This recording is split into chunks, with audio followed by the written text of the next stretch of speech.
بھارتی میڈیا نے جس دھڑلے سے جھوٹ بولا ہے اب اس کے کسی بھی خبر پر کسی بھی طرح کا اعتماد نہیں کیا جا سکتا ہے۔ 6 طیارے تو گرے ہیں اور اس میں کہا کہ 3 رافیل ہیں، اب جنگلی آئی ہیں تو پھر کیا تو آپ مریں گے، یہ ہمارا آدمی مرتا۔ G7 میں اس کی پذیرائی نہیں ہوئی۔ بسم اللہ الرحمن الرحیم۔ السلام علیکم ناظرین، پروگرام فوکل پوائنٹ میں میں ہوں آپ کا میزبان سید سمیع اللہ۔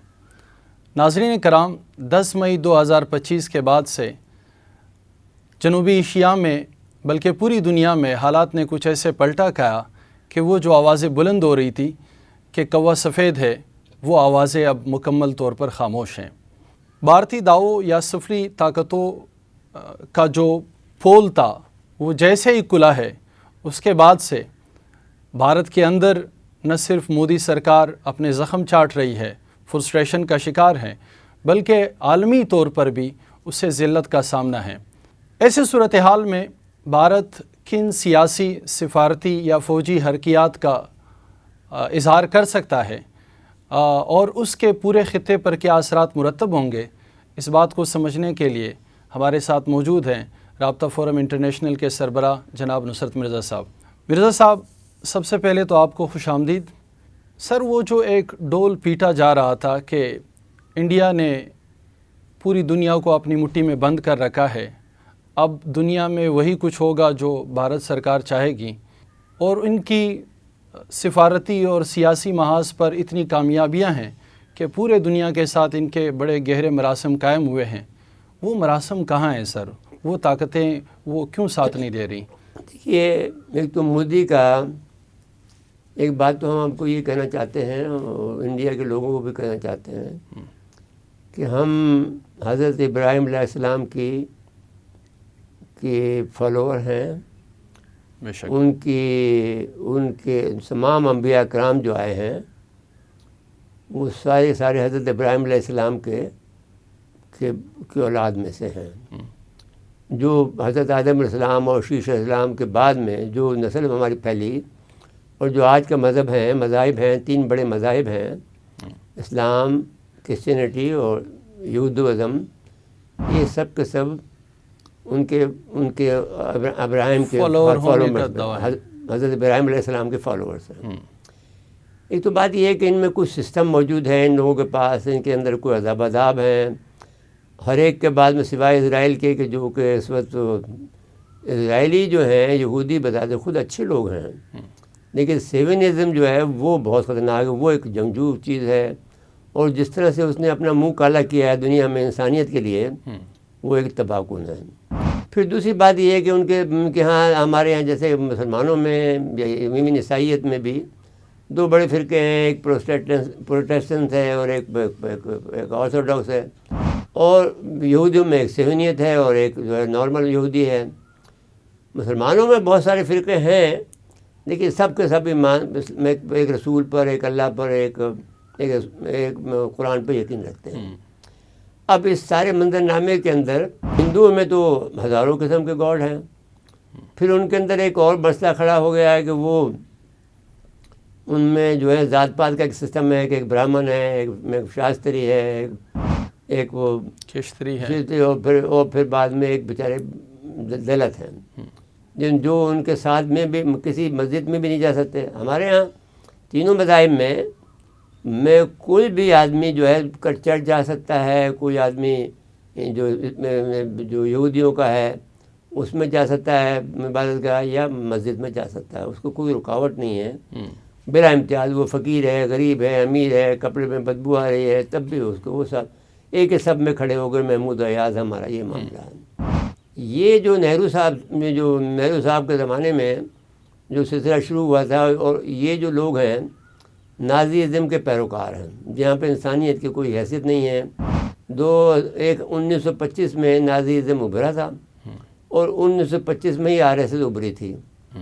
اب انہوں نے یہ کہا ہے کہ صاحب ہمارا مذہب جو ہے وہ نازی ازم کا کیا فلسفہ تھا کہ ہم سب سے برتر قوم ہیں، گریٹسٹ ہے، ہم، اور اس میں کرسچینٹی کا لفظ استعمال نہیں کیا اس نے، بالکل۔ اس نازیزم ایک نیا فلسفہ لگایا، انہوں نے ہندوازم کا نیا فلسفہ لگایا کہ وی آر دی گریٹ، جسے ہم سب سے گریٹ قوم ہیں، اب ہم بدلہ لیں گے۔ اب ساتھ ساتھ میں عجیب بات یہ ہوئی ہے کہ دیکھیے آپ غور فرمائیں کہ یہ دنیا ایسا نہیں ہے کہ پاگل ہے کہ دیکھتی نہیں ہے.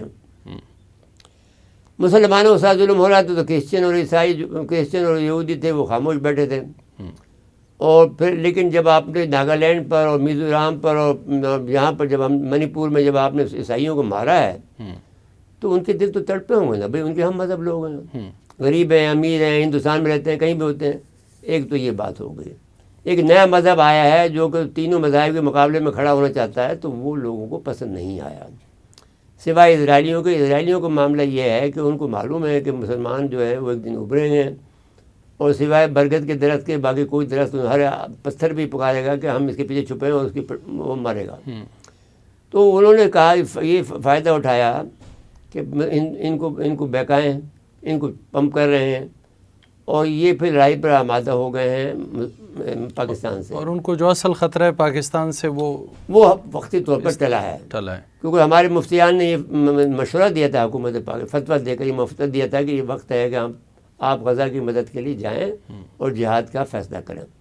اب مسئلہ یہ ہے کہ ہمارے ہاں یہ جب اسٹیٹ بن جاتی ہے، اسلامی ریاست بن جاتی ہے، تو علماء کرام کو یہ علماء کرام کا یہ اپنا فیصلہ ہے. اگرچہ ہمارے ہاں اس کی اجازت ہے کہ علماء کرام اگر فیصلہ دے دیں تو پھر وہ حکم نامہ ہو جاتا ہے جہاد کا. دیکھیے اس معاملے میں، پاکستان کے معاملے میں ہمارے علماء کرام محتاط ہیں. وہ جہاد کا اسٹیٹ ہے، ہاں، وہ کہتے ہیں کہ بھائی ہماری ایک ریاست موجود ہے، بالکل، تو ہم اس ریاست میں کوئی اس کو کمزور نہیں کرنا چاہتے. بالکل، تو وہ مشورہ دے رہے ہیں کہ بھئی ہماری ریاست کا فرض ہے. اب ہمیں یہ سمجھ میں آتا ہے کہ وہ ان کو سمجھ میں آ گیا کہ جب علماء کرام نے فیصلہ دیا ہے تو وہ پھر اس کے معنی یہ ہیں کہ وہ جو ہے وہ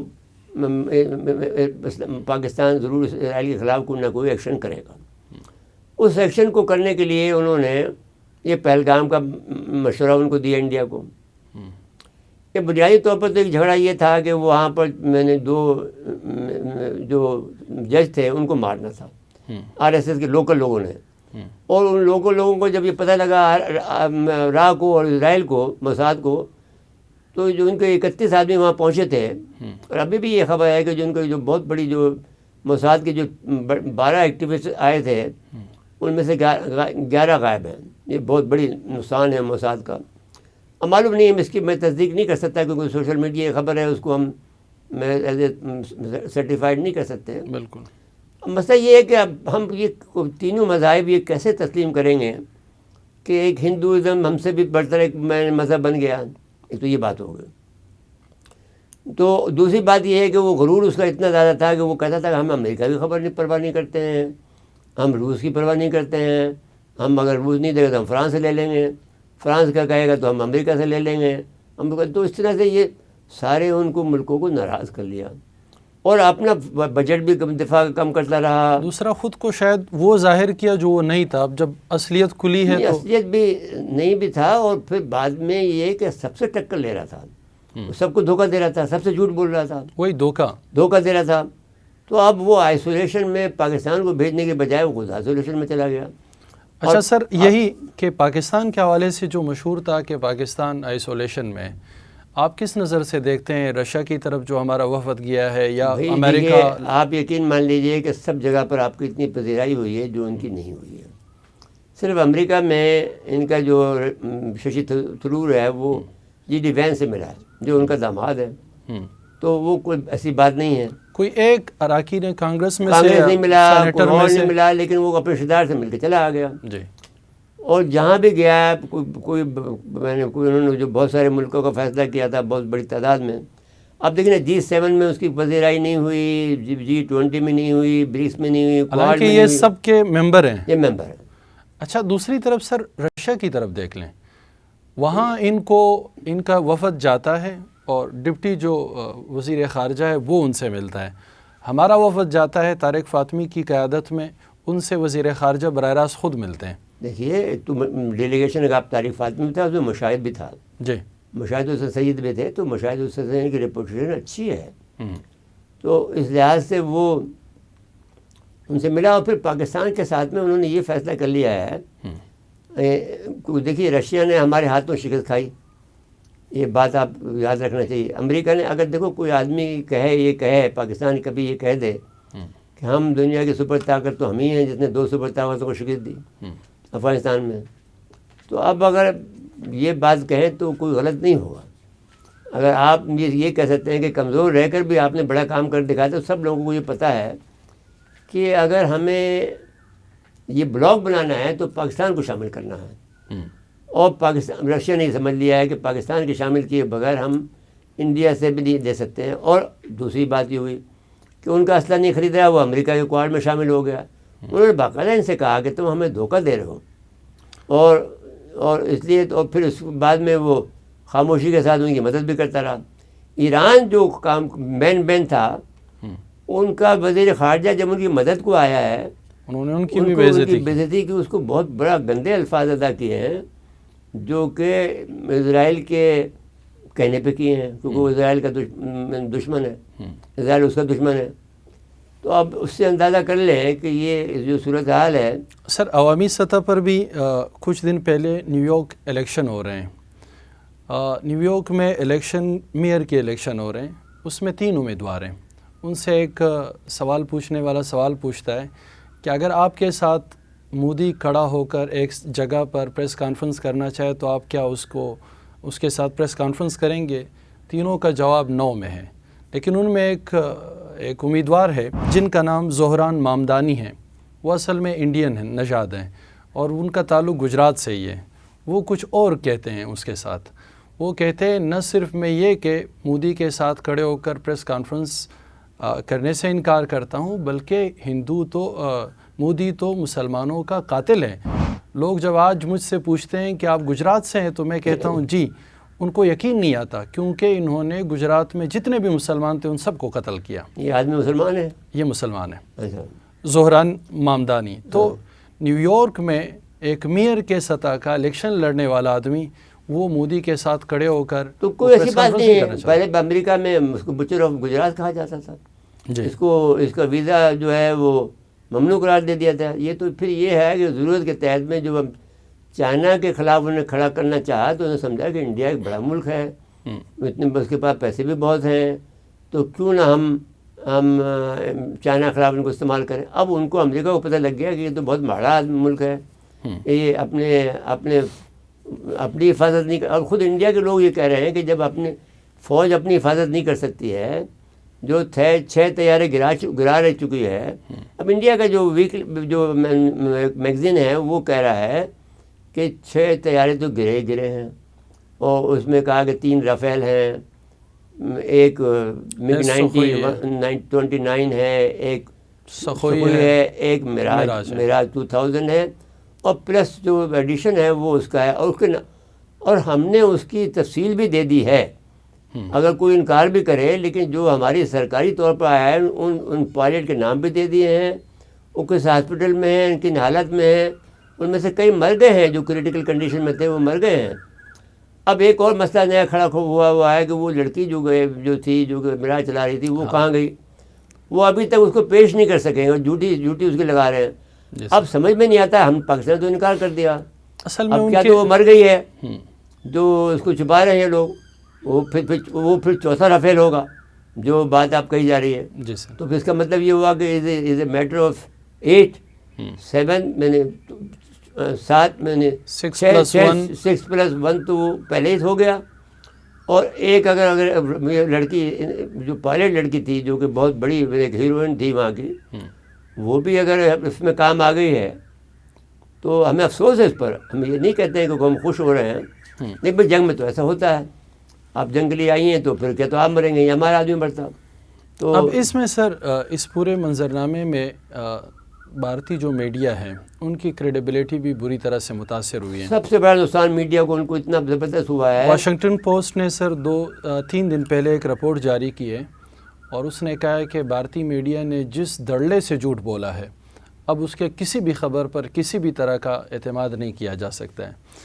مڈل ایسٹ انسٹیٹیوٹ ہے امریکہ میں، وہ اس جنگ سے پہلے ہمیشہ سے پرو انڈیا سمجھا جاتا رہا، لیکن بلاول نے جب وہاں خطاب کیا، وہاں پر وہ گیٹ ٹوگیدر ہوا، اس کے بعد سے انہوں نے رپورٹ جاری کی ہے کہ پاکستان جیسے اہم ترین ملک کو بھارت کے لیے کبھی بھی اگنور نہیں کیا جا سکتا ہے. امریکہ کو اپنی پالیسی ریوزٹ کرنی چاہیے. تو یہ پاکستان کی بڑی کامیابی ہے اس حوالے سے. دیکھیے بات اس میں کوئی شبہ نہیں کہ ہم نے ان کو امریکہ کو یاد رکھنا چاہیے کہ ہم نے کتنی مدد کی اس کی. اس کو سنگل سپر پاور بنانے میں ہم نے مدد کی. کس نے مدد کی آپ بتائیے نا. روس کو ہم نے توڑا 2000 کو. اور وہ خود بھی کہتے ہیں کہ that was the war of Zia.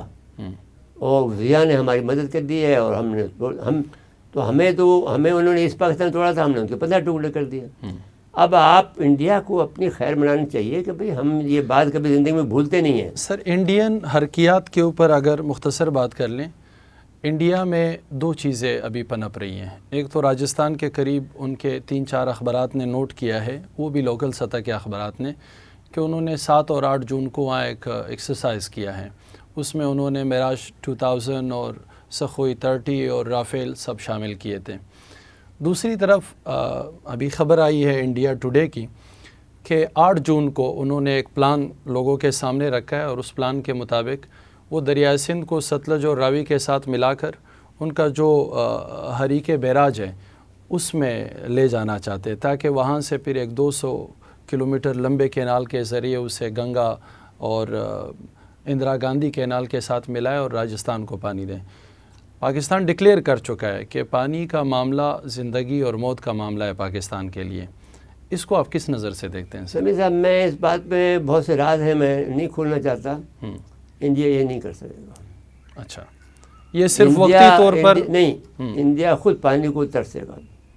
ابھی خواجہ آصف نے 2 باتیں بڑی عجیب کہی ہیں. جی, اس نے یہ کہا کہ پانی کی بوند کو ہم نہیں انڈیا ترسے گا. ابھی تو اب 3 دریا ان کے پاس ہمیں دیے ہوئے ہیں, اب 6 کے 6 دریا ہمارے ہوں گے. اب اس کے معنی میں سمجھتا ہوں, میں نہیں بتانا چاہتا. ISPR نے بھی کچھ دن پہلے یہی بیان جاری کیا تھا. تو سمیع صاحب اب دیر must be some plan. You can understand and I know what is the plan.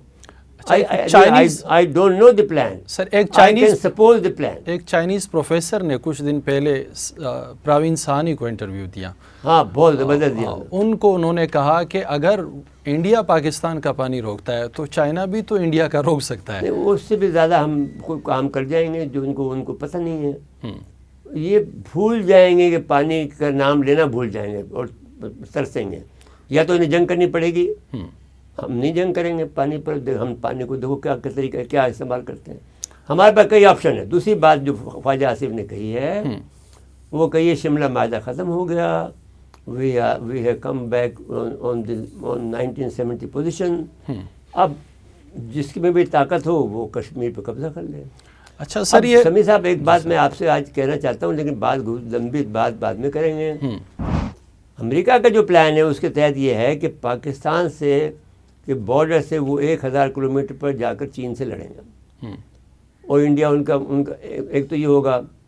دوسرے یہ ہوگا کہ امریکہ کیوں کہتا ہے کہ آپ کو کشمیر کا مسئلہ حل کرو.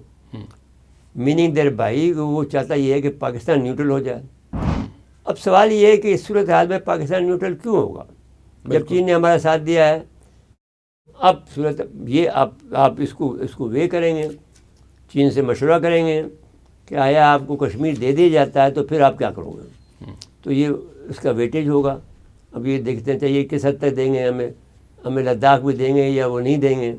تو اس پر انشاءاللہ سر طویل فوڈ کاسٹ کرنے کا متقاضی ہے یہ چیز. کر لیں جب بھی چاہیں انشاءاللہ سر. تھینک یو سو مچ سر. ناظرین کرام, فی الوقت اتنا ہی, اور یہ چونکہ ایک بہت ہی طویل موضوع ہے, ان ڈیپتھ بات کرنے کی ضرورت ہے, تو انشاءاللہ اس کے دیگر ایپیسوڈز کے ساتھ ہم آپ کی خدمت میں حاضر ہوتے رہیں گے. فی الوقت اللہ نگہبان.